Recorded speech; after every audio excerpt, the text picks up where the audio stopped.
ఆరేళ్ల క్రితం నాటి ఓ హత్య కేసులో వికారాబాద్ జిల్లా సెషన్ కోర్టు సంచలన తీర్పు వెలువరించింది.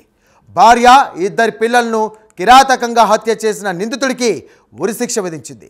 శిక్షతో పాటు 10,000 రూపాయల జరిమానా కూడా విధించింది. Vikarabad principal district session judge doctor Sunnam Srinivasareddy ఈ సంచలన తీర్పు వెలువరించారు.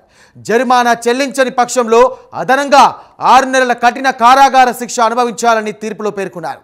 కేసుకు సంబంధించిన వివరాలను ఎస్పీ కె నారాయణ రెడ్డి ఓ ప్రకటనలో వెల్లడించారు.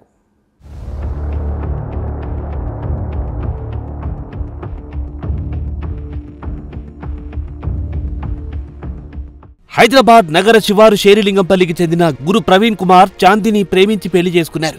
చాందినికి అంతకుముందే పెళ్లై ఓ కుమారుడు అయానున్నాడు. పెళ్లి అనంతరం ప్రవీణ్ కుమార్ చాందిని దంపతులు వికారాబాద్కు మకా మార్చారు. వీరి దాంపత్యానికి గుర్తుగా ఓ పాప జన్మించింది.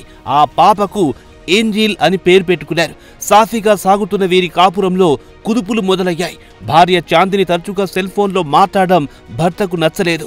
పలుమార్లు భార్యపై అనుమానం వ్యక్తం చేశాడు. దీనిపై భార్యాభర్తల మధ్య అనేకసార్లు గొడవలు కూడా జరిగాయి. ఆమెపై అతడికి అనుమానం మరింత పెరగడంతో పాటుగా కోపం కూడా పెరుగుతూ వచ్చింది. తన మాటకు విలువనివ్వని భార్యను ఎలాగైనా హతమార్చాలని భర్త నిర్ణయించుకున్నాడు.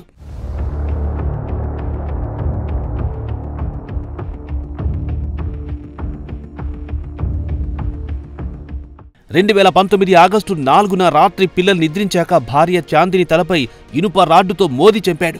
భార్యను చంపిన తర్వాత కుమారుడు అయాన్ను రాడ్డుతో కొట్టి చంపాడు. ఆ తర్వాత తన సొంత కూతురు ఏంజెల్ను గొంతు నురిమి దారుణంగా హత్య చేశాడు. వీరి ముగ్గురిని చంపిన తర్వాత ఇంటి నుంచి బయటికి బయలుదేరాడు. ఆత్మహత్య చేసుకోవాలని నిర్ణయించుకుని రైలు పట్టాల వైపు వెళ్తుండగా మార్గమధ్యలో పోలీస్ స్టేషన్ కనిపించడంతో లోనికి వెళ్లి లొంగిపోయాడు.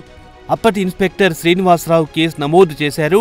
అప్పటి డీఎస్పీ సీతారాం, సంజీవ్ రావు దర్యాప్తు జరిపారు. తాజాగా Vikarabad principal district session judge doctor Sunnam Srinivasareddy ఈ సంచలన తీర్పు వెలువరించారు.